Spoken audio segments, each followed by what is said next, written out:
Hi welcome. നമുക്കിന്ന് എൻ്റെ കുട്ടിക്കാലത്ത് സ്കൂളൊക്കെ വിട്ട് വരുമ്പോൾ വീട്ടിൽ അമ്മ ഉണ്ടാക്കി വെക്കുന്ന ഒരു ചക്കട ഉണ്ടാക്കുന്നത് എങ്ങനെയെന്ന് നോക്കാം കേട്ടോ.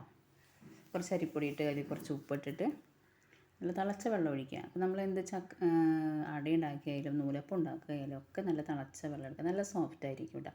അപ്പോൾ നമ്മൾ മുന്നേ വേവിച്ച് വെച്ച് നമ്മൾ വീഡിയോ കണ്ടിട്ടുണ്ടാകും. വേവിച്ച് വെച്ച ചക്കയിൽ നിന്ന് കുറച്ച് ചക്ക ഇട്ട് നല്ല തണുപ്പായതുകൊണ്ട് ഒന്ന് മിക്സിയിലിട്ടിട്ട് ഒന്ന് കറക്കിയെടുത്തു കേട്ടോ.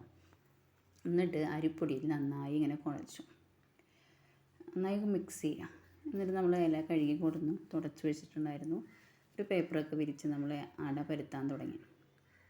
നിങ്ങളിൽ എത്ര പേർക്ക് ഇഷ്ടമാണ് ഇങ്ങനെ അട പരത്താനായിട്ട്? കുറച്ച് പേർക്കൊക്കെ അതറിയില്ല, കുറച്ച് പേർക്ക് അറിയാം. ഇഷ്ടമുള്ളവർ ആരെങ്കിലും ഉണ്ടോ ഒന്ന് കമൻറ്റ് ചെയ്തോളൂ കേട്ടോ. അങ്ങനെ അട പരത്തി എല്ലാം കഴിഞ്ഞു. പഞ്ചസാര ഇട്ടിട്ടുണ്ട്, നുള്ളിൽ ഏലക്കായ ഇട്ടു, ജീരകം വേണമെങ്കിൽ ജീരകം ഇടാം കേട്ടോ. പഞ്ചസാരയൊക്കെ ഇട്ടിട്ട് കൂട്ടി ഇളക്കി. ഞാൻ ഇങ്ങനെയാണ് വെക്കുക കേട്ടോ. ഓരോ ഇലയിലും വെക്കും.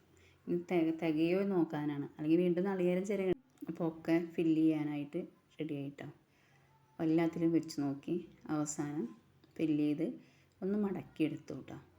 മടക്കിയെടുത്തിട്ട് ഇഡ്ഡലി ചെമ്പ് വെച്ചു.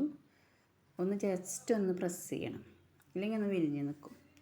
അങ്ങനെ ഇഡ്ഡലി ചെമ്പ് വെച്ച് അതിലേക്ക് വെച്ച് നമ്മൾ അടച്ച് വെച്ചു. 2 തട്ടായിട്ട് വെച്ചാൽ അപ്പോൾ വേഗം വേകുമല്ലോ. അവസാനം കണ്ട് ആവിയൊക്കെ വന്ന് വെന്ത് നല്ല സോഫ്റ്റായിട്ടുള്ള ചക്കടയായിട്ടാണ്.